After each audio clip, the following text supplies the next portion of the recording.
नमस्कार. New India career फोरममध्ये आपलं सर्वांचं पुन्हा एकदा स्वागत आहे. डिपार्टमेंटल CDPO ही परीक्षा दिनांक 14 मे 2026 रोजी होईल अशी घोषणा आयोगाने अलीकडे केलेली आहे. हे दोन्ही पेपर मुंबई या केंद्रावर होणार आहेत. संगणक प्रणालीवर आधारित म्हणजेच कम्प्युटर बेस होणार आहेत ही गोष्ट लक्षात घ्या. मागील 3 महिन्यांपासून आपण या पेपरसाठी म्हणजे पेपर क्रमांक 1च्या 10 प्रश्नपत्रिका, 2साठी 10 प्रश्नपत्रिका अशा 2000 प्रश्नांचा सराव आपण करत आलेलो आहोत. जे राहिलेले 5 पेपर्स आहेत पेपर 2चे तेही लवकरच या आठवड्यामध्ये उपलब्ध होणार आहेत. जे काही लेक्चर्स आत्तापर्यंत आपण महाराष्ट्र नागरिक सेवेचे बघितलेले आहेत त्याचे रिव्हिजन पुन्हा एकदा आपण करत आहोत. विभागीय चौकशी नियम पुस्तिका या संदर्भात आजचं एक छोटंसं सेशन होणार आहे. उद्यापासून आपण हे सगळे नियम्स आणि ह्या सगळ्या गोष्टी ज्या जे प्रश्न याचा पुन्हा एकदा सराव आपण याच्यामध्ये करणार आहोत. डिपार्टमेंटल CDPO या कोर्सला प्रवेश घेऊ इच्छिणाऱ्या विद्यार्थ्यांना अजूनही संधी आहे, वेळ गेलेली नाही आहे. 100% तुम्हाला या कोर्सचा फायदा होणार आहे. क्लास नोट्स तुम्हाला 3 ते 4 दिवसात घरपोच पाठवून दिले जातील, तुमचा जो काही ॲड्रेस असेल त्यावर. आणि लेक्चर्स तुम्ही तुमच्या सोयीनुसार बघू शकता. इव्हिनिंगला आता आपण इव्हिनिंगला रिव्हिजन्स पण घेणार आहोत. CDPO टेस्ट जर तुम्हाला जॉईन करायची असेल तर हा कोर्स जॉईन करत असाल तर तुम्हाला याची गरज नाही. जर तुम्हाला फक्त टेस्ट सिरीज जॉईन करायची असेल तर तसंही तुम्ही करू शकता. NICFचा ॲप तुम्ही नक्की डाउनलोड करून घ्या. ओके, बघा, विभागीय चौकशी नियम पुस्तिका ही जर तुम्ही पुस्तिका वाचली असेल अशी मी आशा करतो. वाचली नसेल तरी हरकत नाही, पण त्याचं टेक्स्चर विभागाने बदलायला पाहिजे किंवा जे काही शासनाने थोडंसं एक चांगल्या पद्धतीने याचं रचना करायला पाहिजे असं मला वाटतं. पण ते असो, तो भाग वेगळा आहे. कारण एक 10 मिनिटात ते झोप येईल अशा पद्धतीचं त्याची रचना आहे. ओके, आणि त्यातल्या त्यात वस्तुनिष्ठता त्याची शोधून काढणे हे तर फारच अजून मोठं आव्हानात्मक काम आहे. ओके, प्रारंभिक चौकशी करण्याचा मुख्य उद्देश काय आहे असा एक प्रश्न विचारण्यात आलेला आहे. बघा बघा प्रारंभिक चौकशी करणे हे केव्हा केलं जातं जनरली, तर दोषीला शिक्षा द्यायची आहे, पुरेसा पुरावा आहे का नाही हे निश्चित करायचं आहे, थेट विभागीय चौकशी सुरू करायची आहे किंवा कर्मचाऱ्याला निलंबित करायचे. त्याचा मुख्य हेतू काय आहे तर पुरेसा पुरावा आहे का नाही हे निश्चित करायचे आहे. जो काही विभागीय चौकशी आदेश देणारा जो प्राधिकारी आहे तो प्राधिकारी सुरुवातीला जे काही आरोप झालेले आहेत त्या दोषारोपाचं विवरणपत्र तयार करण्यासाठी त्याला पुरेसा पुरावा आहे की नाही हे बघायला लागणार आहे, आणि त्यासाठीच ते प्रारंभिक चौकशी गरजेची ठरते. ओके, बेसिक प्रश्न होता. कारण आयोगाचे प्रश्न असे टोकाचे नसतात, म्हणजे फार कठीण आणि फार सोपे असं काही नसतं. आयोगाचे प्रश्न हे मध्यम स्वरूपाचे दिसून येतात. काही एक बघा, आता 100 प्रश्न विचारले जाणार असतील तर त्यातले एक साधारणतः 10 ते 20 प्रश्न असे असतात की ते कुणी सहज सोडवतील. ओके, 10 ते 20 प्रश्न असे असतात ते फार म्हणजे डोकं लावावं लागेल, त्याच्यासाठी अभ्यास करावा लागेल. त्यासाठी उगाच काहीतरी तिथे काही न बघता पेपरला गेलं आणि हे 10-20 प्रश्न सोडवेल असं होणार नाहीये. ओके, तर त्याच्यामुळे हा एक प्रकारचा मध्यम जो तोल आहे तो साधला जातो. बऱ्याचदा पेपर देऊन आल्यानंतर आपल्याला असं वाटतं की पेपर फार सोपा होता, पण सोपा तो अँसर की आल्यानंतर कळतं की आपल्याला पेपर कसा होता. ओके, तर प्रारंभिक चौकशी, त्यामुळे अभ्यास फार महत्त्वाचा आहे. ओके, प्रारंभिक चौकशी करण्याचा मुख्य हेतू तुम्हाला कळाला. पुरेसा पुरावा आहे की नाही या संदर्भात टेक्निकल गोष्टी पाहणे, यासाठी प्रारंभिक चौकशी होते. आता पहिली गोष्ट की मग याच्यामध्ये अशी काही कार्यपद्धती निश्चित दिलेली आहे का, तर असं काही नाही आहे. प्रारंभिक चौकशीच्या बाबतीत बेसिक गोष्ट आहे त्याच्यामध्ये अशी कुठलीही कार्यपद्धती वगैरे दिलेली नाही आहे. मात्र आपल्या पहिल्या परिच्छेदामध्येच त्याचा उल्लेख आहे प्रारंभिक चौकशी संदर्भातला, की साधारणतः ती 2 महिन्यामध्ये कंप्लीट व्हायला पाहिजे वगैरे वगैरे. ओके, आता हे जे काही आहे कुठल्या प्रसंगी ते आवश्यक नसते प्रारंभिक चौकशी असा एक प्रश्न विचारलेला आहे. बघा, तक्रार प्राप्त झाल्यास, गंभीर आरोप असल्यास, पोलीस तपास आधीच झालेला असल्यास, नियमानुसार आवश्यक असल्यास. बघा, त्याच्यामध्ये पोलीस तपास आधीच झालेला असेल तर मग त्या ठिकाणी गरज पडत नाही. ओके, कारण तो एक पुरावा म्हणून त्याच्यामध्ये विचारात घेतला जातो, तर पुरेसा मानला जातो तो जो काही अहवाल असेल तो. परंतु बाकी याच्यामध्ये तक्रार प्राप्त झालं, गंभीर आरोप असेल, गंभीर आरोप तर आवश्यक असणारच आहे, नियमानुसार आवश्यक असेल तेव्हा आवश्यक असणारच आहे, त्यामुळे नसणे असा प्रश्नच येत नाही. ओके, त्यानंतर बघा, आता मी हे प्रश्न सुरुवातीलाच का घेतले, म्हणजे अशा स्वरूपाचा एखादा प्रश्न तुम्हाला विचारला की तुमची नजर त्याकडे जाते की मला एक्झॅक्टली त्यामध्ये काय वाचायचं आहे. सापळा लावण्याची गरज असल्यास SAB योग्य एजन्सी आहे, सर्व प्रकरणे थेट SAB कडे पाठवली पाहिजेत. आता हा प्रश्न आपण थोडीशी माहिती बघितल्यानंतर बघूया. पहिली गोष्ट, प्रारंभिक चौकशीचा उद्देश काय आहे हे तुम्हाला एक्झॅक्ट कळालंय की गंभीर आरोपांच्या बाबतीत जसे की पदावनीती आहे किंवा सेवेतून काढून टाकायचं आहे, बडतर्फी असेल तर त्या ठिकाणी प्रारंभिक चौकशी आवश्यक असते. जर पोलीस तपास ऑलरेडी झाला असेल आणि अहवाल उपलब्ध असेल तर त्या ठिकाणी गरज भासत नाही, तर तो जो अहवाल आहे तो दोषारोपपत्र तयार करण्यासाठी पुरेसा ठरतो. आता नियमानुसार आवश्यक असेल तर तेव्हा ते बंधनकारकच ठरणार आहे, बरोबर आहे. त्यानंतर मग ते कोण करतं, तर प्रारंभिक चौकशी करणारा जो अधिकारी आहे तो सक्षम प्राधिकाऱ्याने स्वतः किंवा नियुक्त प्राधिकाऱ्याने ती करावी अशी याच्यामध्ये हे आहे. मग याच्यामध्ये फक्त चौकशी करा असा शेरा मारून फाईल पाठवायची नाहीये, तर त्यामध्ये विशिष्ट अधिकाऱ्याला नावाने आदेश देणे गरजेचं आहे. या संदर्भात इथे नमूद बाबी आहेत.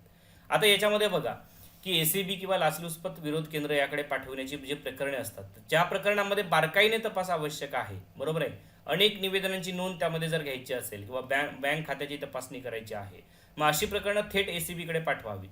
तर ट्रॅप लावण्याची गरज असल्यास एसीबी ही योग्य एजन्सी आहे. आता इतर प्रकरणात मग प्रत्येकच प्रकरणात एसीबी आहे का? नाही. तर इतर प्रकरणे सुरुवातीला विभागीय प्रमुखांकडे सोपवावीत. हा अतिशय महत्त्वाचा मुद्दा आहे याच्यामध्ये, ही गोष्ट लक्षात घ्या.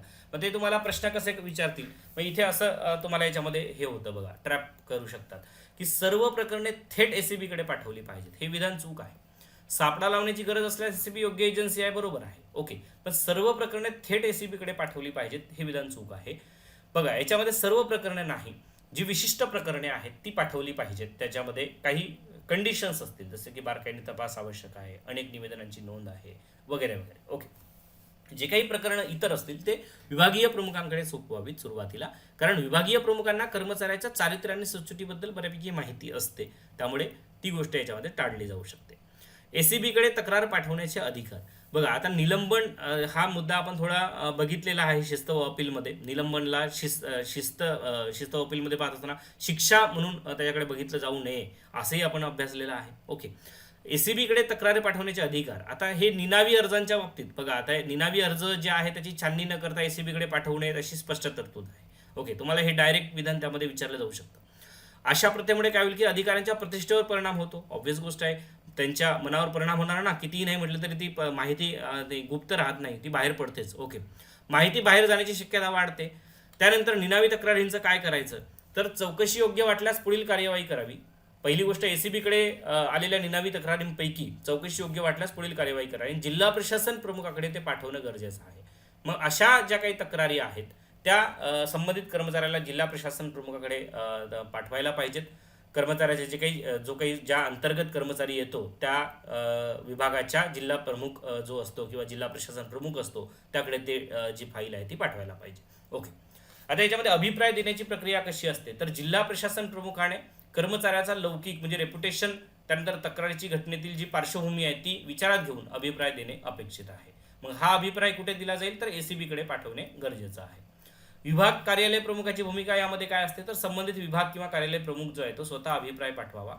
आता याच्यामध्ये महत्त्वाची अट अशी आहे की ज्या अधिकाऱ्याविरुद्ध तक्रार आहे त्याच अधिकाऱ्याकडे तक्रार अर्ज अभिप्रायासाठी पाठवू नये, अशी महत्त्वाची तरतूद आहे. इथे दोन विधानं बनवून एक प्रश्न तयार होऊ शकतो. एक म्हणजे की सर्व प्रकरणं हे विभागीय प्रमुखांकडे सोपवावीत असं नाही, तर याच्यामध्ये काही विशिष्ट प्रकरणं हे जे आहे ज्यामध्ये एसीबीची गरज असते त्याकडे एसीबीकडे जातील आणि इतर प्रकरणं विभागीय प्रमुखांकडे जातील, ओके. त्यानंतर याच्यामध्ये बघा, निनावी अर्जाबाबत खालीलपैकी काय योग्य आहे, ते थेट एसीबीकडे पाठवावे, चूक आहे. छाननी न करता तपास सुरू करावा, चूक आहे. बघा, याच्यामध्ये योग्य छाननी नंतरच पुढे पाठवावेत, अगदी खरं आहे. आणि नेहमी दुर्लक्षित करावे असंही नाही आहे. आता निनावी अर्जांच्या बाबतीत कसं की ज्या निनावी अर्जामध्ये पडताळणी करण्याजोगी विशिष्ट उदाहरणे दिली असतील आणि ती चौकशी करण्या इतपत सार्वजनिकदृष्ट्या महत्त्वाची असतील तर असे निनावी अर्ज वगळता निनावी अर्ज कोणतीही कार्यवाही न करता दप्तर दाखल करायचे असतात आणि अशा अर्जावर कार्यवाही करणाऱ्या अधिकाऱ्याला अशा प्रकारे आपला स्वेच्छाधिकार वापरून काय करायचं काय नाही हे ठरवायचं असतं, ओके. त्यामुळे पूर्णतः एक्स्ट्रीम भूमिका याच्यामध्ये नाहीये. वर्ग 1 व 2 अधिकाऱ्यांविरुद्ध निनावी तक्रार एसीबीकडे पाठविण्यासाठी कोणाची परवानगी आवश्यक असते? विभाग प्रमुख, जिल्हाधिकारी, विभाग सचिव, आवश्यक असल्यास मुख्य सचिव, हे आपल्याला बघायचं, विभाग सचिव, ओके.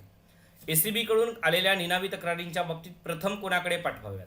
आता एसीबीकडून आलेल्या निनावी तक्रारींच्या बाबतीत संबंधित कर्मचारी, जिल्हा प्रशासन प्रमुख, बरोबर, विभाग सचिव, हे आत्ताच आपण पाहिलं याच्यामध्ये, ओके.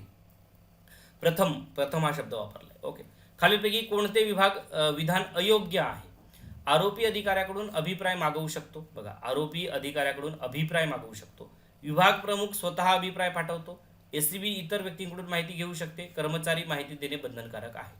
आता याच्यामध्ये अयोग्य विचारले, योग्य विचारले का नाही, तर मगाशीच आपण पाहिलं महत्त्वाची तरतूद की आरोपी अधिकाऱ्याकडून अभिप्राय मागवू नये, चूक आहे, ओके. असं मागवता येत नाही, ओके. हां, त्याच्याकडे जर काही महत्त्वाची फाईल आहे, माहिती आहे, कागदपत्र आहे, जरी तो टाळत असेल तर त्याला देणे बंधनकारक आहे, बरोबर आहे. त्यामुळे ते द्यायलाच पाहिजे, परंतु अभिप्राय मागवायचा नाही. एसीबी तपासात संबंधित कर्मचाऱ्याबाबत अयोग्य विधान कोणते? त्याला निवेदन देण्यास भाग पाडता येते, हे विधान चूक आहे. बघा, निवेदन देण्यास भाग पाडता येत नाही, तो त्याचा इच्छेचा प्रश्न आहे, ओके. प्रारंभिक तपासाची कमाल कालमर्यादा किती आहे? प्रारंभिक तपासाची कमाल कालमर्यादा किती आहे, तर 2 महिने आहे, हे लक्षात घ्या, ओके. हे प्रश्न फार महत्त्वाचे आहेत आणि इथेच तुमचे बेसिक प्रश्न असतील, परंतु विचारतील किंवा ते ट्रॅप करतील.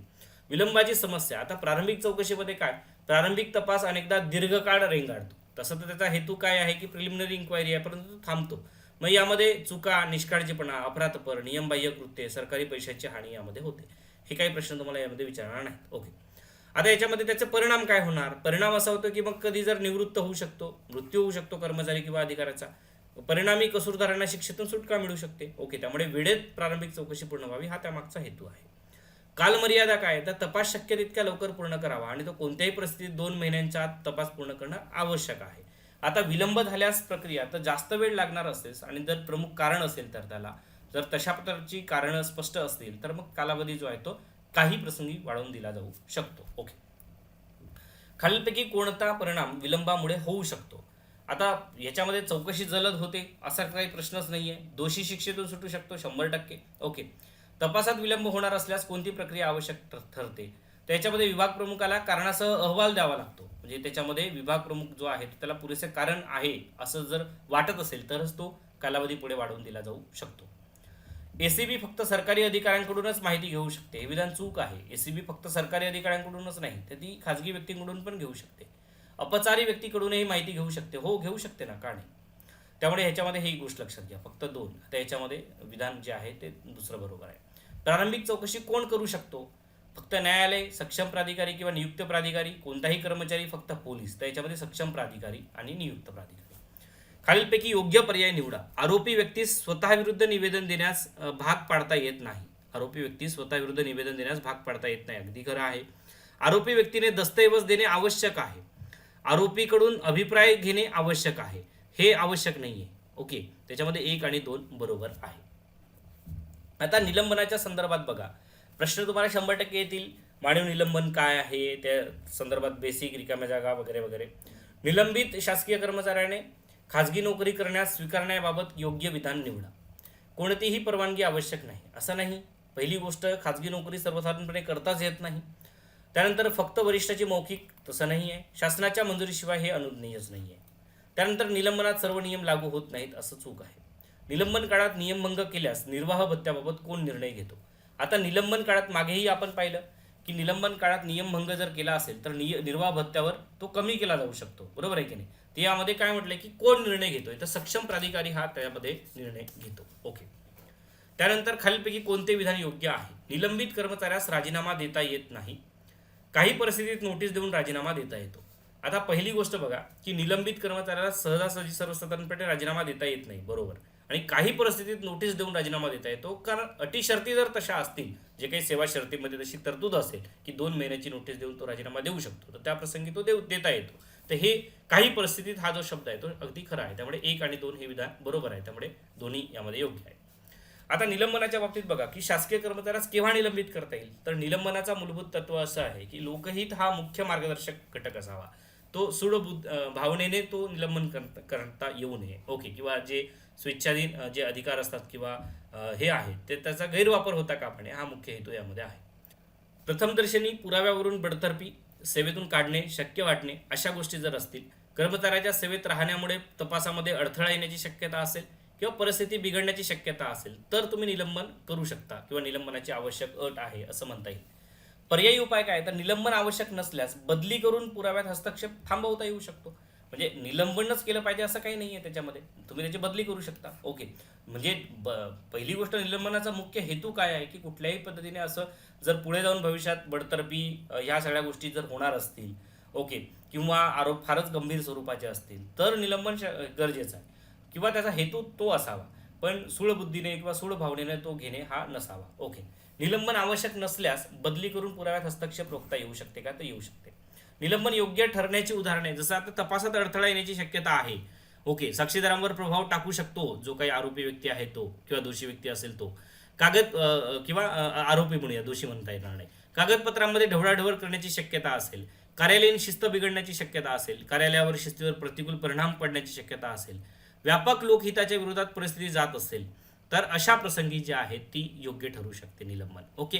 प्रथमदर्शनी दोष सिद्ध होण्याची शक्यता, त्यामध्ये पुढील कार्यवाहीत बडतर्फी, सेवेतून काढून टाकणे, सक्तीची सेवानिवृत्ती संभव असेल तर या ठिकाणी हे निलंबन जे आहे ते योग्य ठरण्याची उदाहरणे आहेत. ओके. आता मानवी निलंबनाच्या बाबतीत प्रश्न येऊ शकतो बघा, की मानवी निलंबन लागू होण्याची परिस्थिती. तर याच्यामध्ये शासकीय कर्मचारी, इथे प्रश्न 100% विचारला जाईल. शासकीय कर्मचारी 48 तासांपेक्षा जास्त काळ पोलीस किंवा न्यायालयीन कोठडीमध्ये जर असेल, किंवा आता याच्यामध्ये दुसरी गोष्ट पण बघा, कर्मचारी गुन्ह्यात दोषी ठरून 48 तासांपेक्षा जास्त कारावास जर त्याला झाला असेल. पहिली कंडिशन पुन्हा एकदा मी रिपीट करतो, ही दुसरी कंडिशन पुन्हा एकदा रिपीट करतो. 100% प्रश्न इथे विचारला जाणार आहे. ओके. शासकीय कर्मचारी 48 तासांपेक्षा जास्त काळ पोलीस किंवा न्यायालयीन कोठडीत असेल, ओके, तर तो अटकेच्या तारखेपासून निलंबित मानला जातो. कर्मचारी जर गुन्ह्यात दोषी ठरून, म्हणजे काय आहे इथे पहिली गोष्ट काय होता, की न्यायालयीन किंवा पोलीस कोठडी मिळाली होती. इथे तर काय आहे, दोषी ठरून त्याला 48 तासापेक्षा जास्त कारावास झाला, तर त्या ठिकाणी दोषसिद्धीच्या तारखेपासून निलंबित मानला जातो. ओके. जर त्याला तात्काळ बडतर्फ किंवा काढून टाकणे किंवा सक्तीने निवृत्त केलं नसेल, तर ही गोष्ट मानवी निलंबन लागू राहते. ओके, म्हणजे ते आपसुकच लागू होते असं त्याला म्हणूया. 48 तास कालावधीचे स्पष्टीकरण. तर याच्यामध्ये कारावासाचा कालावधी जो आहे तो सुरू झाल्यापासून मोजला जातो, आणि खंडित जर असेल तरी सुद्धा तो मोजला जातो. लक्षात घ्या. शिक्षा रद्द झाल्यास परिणाम काय? मग आता जर असं म्हणूया आपण, किंवा अपील केले त्या अधिकारी किंवा कर्मचाऱ्याने, आरोपी ज्या व्यक्तीने आहे, आरोप आहेत त्याने, आणि अपील किंवा पुनर्विलोकनामध्ये मग ही शिक्षा रद्द झाली, तर मग बडतर्फी किंवा सेवेतून काढून टाकणे किंवा सक्तीची सेवानिवृत्ती ही रद्द झाली, तर त्या परिस्थितीत मूळ आदेशाच्या तारखेपासून निलंबन लागू झाले असे मानले जाते. ओके, म्हणजे ते रद्द केले जाते. त्यानंतर पुढील आदेश येईपर्यंत निलंबन मात्र चालू राहते. ओके. न्यायालयीन निर्णयानंतरची स्थिती. आता न्यायालयाने शिक्षा रद्द किंवा शून्य ठरवली असल्यास शिस्तभंग प्राधिकारी पुढील चौकशी ठरवू शकतो. अशा वेळेस मूळ शिक्षेच्या तारखेपासून निलंबित असल्याचे मानले जाईल. त्यानंतर त्या प्रसंगी जेव्हा तो शासकीय कर्मचारी किंवा अधिकारी निलंबित असेल, त्या प्रसंगी त्याला खाजगी नोकरी किंवा धंदा करणे हे अनुज्ञेय नाही, ही गोष्ट लक्षात घ्या. आणि जर असा नियमभंग झाला तर निर्वाह भत्ता द्यायचा की नाही व किती द्यायचा, किती कालावधीसाठी, याबाबत सक्षम प्राधिकारी जे आहेत ते निर्णय घेऊ शकतात. ओके. निलंबित असताना राजीनामा देता येईल का? तर निलंबित चौकशी प्रलंबित असताना राजीनामा स्वीकारला जात नाही. मात्र त्याला अपवाद आहे. अपवाद असा आहे की सेवेच्या अटींमध्ये नोटीस देऊन सेवा समाप्त करण्याची तरतूद जर ऑलरेडी असेल, त्याच्यामध्ये जर असं म्हटलं आहे की 2 महिने, 4 महिने, 6 महिने जे काय असेल, तर त्या प्रसंगी नोटीस दिल्यानंतर मात्र राजीनामा देता येतो. निलंबन आदेशातील शर्त. आता याच्यामध्ये काय आहे की निलंबित असताना खाजगी नोकरी धंदा निषिद्ध मानलाय, आणि उल्लंघन केला तर गैरवर्तणूक मानली जाईल, शिस्तभंगाची कार्यवाही होईल. बरोबर. बाकी वेगळ्या याच्यामध्ये काही नाही. शेवटचा एक प्रश्न बघून घेऊया. निलंबित कर्मचाऱ्याचा राजीनामा कधी स्वीकारला जाऊ शकतो? तर तो निलंबित कर्मचाऱ्याचा राजीनामा कधीही चौकशी संपल्यानंतरच, सेवा अटींमध्ये नोटीसची तरतूद असल्यास आणि न्यायालयाच्या आदेशानेच. त्याच्यामध्ये सेवा अटींमध्ये नोटीसची तरतूद असल्यास स्वीकारला जाऊ शकतो, अन्यथा नाही. आता याच्यामध्ये पहिली गोष्ट काय ना, ऑप्शन निवडताना निलंबित कर्मचाऱ्याचा राजीनामा कधी स्वीकारला जाऊ शकतो, नाही चौकशी संपल्यानंतरच, मराठी तसं नाही करायचं. निलंबित कर्मचारी असेल तर सर्वसाधारणपणे स्वीकारला जात नाही, पण जर अपवाद सेवा अटींमध्ये नोटीसची तरतूद असेल तरच तो स्वीकारला जातो, म्हणून पर्याय सी. सो ऑप्शन निवडताना व्यवस्थित निवडायचे. ओके. बघा, भेटूया आपण नेक्स्ट सेशनमध्ये. डिपार्टमेंट CDPO या संदर्भात तुम्हाला कुठलीही शंका असेल तर ॲपमध्ये तुम्ही आम्हाला नक्की विचारू शकता. ओके, धन्यवाद.